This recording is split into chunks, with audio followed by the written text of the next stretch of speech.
This is my day 35 of using the Google Pixel 7. Currently on vacation, day 6 in Italy, and I'm gonna walk you through a day in the life of using this phone while being on a holiday. Day 6 in Italy. Today gonna try to use natural colors in this setting. See how it will impact battery life. And I will not be charging my phone today. See how long it lasts while on vacation. If you ever do go to Venice, I would recommend taking the water taxi from the train station, especially if you're going in a group of 4 or more people. It is double the cost of public transportation, but it is much faster and more efficient. Takes you exactly to your destination without needing to walk and drag suitcases across the city. The journey to Venice was short and sweet. Only spent 1 day and 1 night there, but it was really memorable. Now we're headed to the train station again to go to Milan. Here's a front selfie camera on the Google Pixel 7. It is super early in the morning, 7 a.m. with limited lighting. The sun hasn't come out yet. So in my head, it seemed cool and might look good at the time, but the quality came out looking like this, which is okay for your own memories, but it's not something you want to share with your friends and family. So just keep that in mind when using the selfie camera in poor lighting conditions. And even at 7 a.m., it's not necessarily dark outside, it's just cloudy and the sun isn't out. When in doubt, just use the camera for photos. And I guess in general, a good rule of thumb is just use the video camera when the sun is out and take photos pretty much any time of the day. Pixel does a good job of processing the photos at night, and day photos look great as well. Made it to the dock of the water taxi. Now we're waiting. Getting ready to board the train. Leaving Venice and heading to Milan. Still real. Another day of editing video on the train.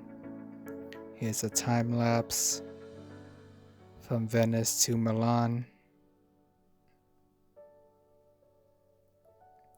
Got 2 seats for myself since no one else sat next to me. At 9:30 arrived to Milan, been awake since 6 a.m. Leaving the train station.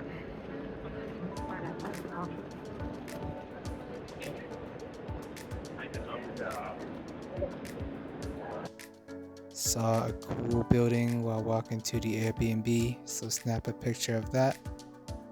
Milan in general is known for their more modern architect compared to the other cities in Italy. Once we settled into the Airbnb, first stop was the Cat Cafe, where you can go drink coffee and pet cats. Don't really have that in the US, so why not? All these guys are sleeping when I went, so I had to walk around and look for them, then was willing to risk it all, pet them while they're sleeping. Hopefully they don't scratch attack me.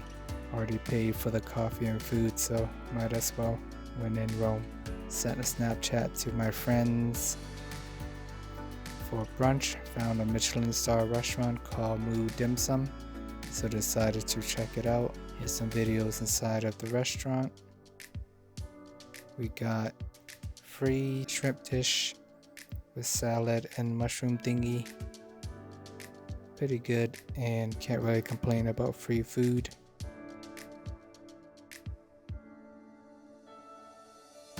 After lunch, walked around to enjoy the view. Ended up in Chinatown. Saw a Charmander soda for €2, so why not? Give the Pixel another chance to shine on Snapchat. 3:30, got 25% left. Did not bring a charger today. I've been on the edge. Went for a supermarket water break. Then later on went to get boba.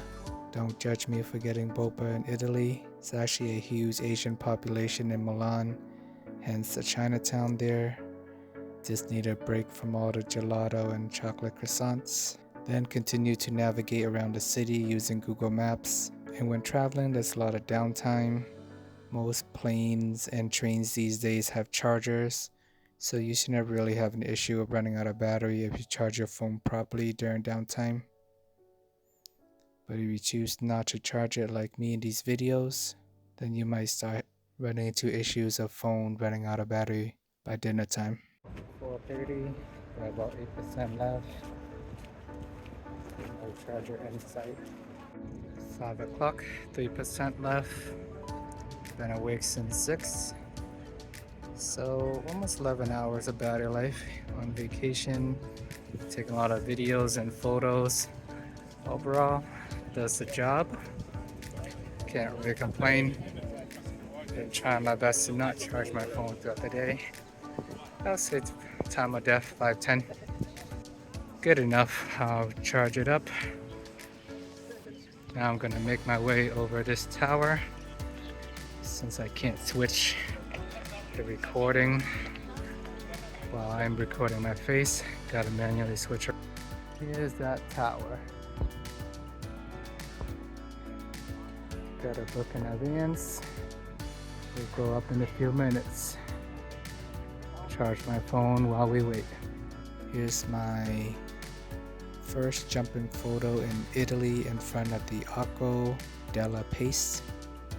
This was actually shot on the S22 because my Pixel 7 actually died. And then I realized I don't even know how to take burst photo on the Google Pixel 7. So I had to do some research when I was back at the hotel and had free time. Essentially, you tap this left hand corner, pick this middle section, and by default it is set to auto, but I think I'd rather switch it to on when you know you want to take a burst photo. And then you just snap the photo. I feel like the Pixel in theory seems a little bit harder to time, and it relies on the photographer to hit record at the exact time, so you have a very short window to capture the photo. Versus on the Galaxy phones, you can start the burst in advance and hold it for as long as you like, and then the person can just jump. So if you're trying to capture jumping photos, it might be a little bit easier on the Galaxy phones. You can do it on the Pixel as well, but just in theory it seems a little bit more harder to time. And at this point you pretty much have to accept that the battery is not the strong point on the Pixel 7, so bring a power bank if you're walking around all day. I know I'm probably beating a dead horse at this point by day 35, but there are still some people watching this video for the first time, so gotta repeat myself. Once again, you're getting the phone for the camera, photos, the AI capabilities, the latest Android updates with simple functions when navigating the device. So I got roughly 6 hours of screen on time with a full charge. Then I fully charge up my phone again. There you have it, day 35. Travel on a boat from Venice and then train to Milan. Got roughly 11 hours of battery life overall. Turn off natural colors just to see if it helps with the battery saving. It seems to help just a little bit. My eyes have adjusted at this point, so it doesn't really bother me to feel like going back to turn it back on. 90 Hz refresh rate is still off. Always on display is on. Overall, still solid performance. There were a few rare instances where my Pixel did freeze and I couldn't swipe left or right, so I restarted my phone, but then it worked okay after that. Overall, the Pixel is still a solid phone for vacation traveling. It's great for photos, it's a good size, very easy to take in and out, and still pretty happy with it. Please like and subscribe, guys, and watch day 34 if you haven't already, and see you guys in the next video.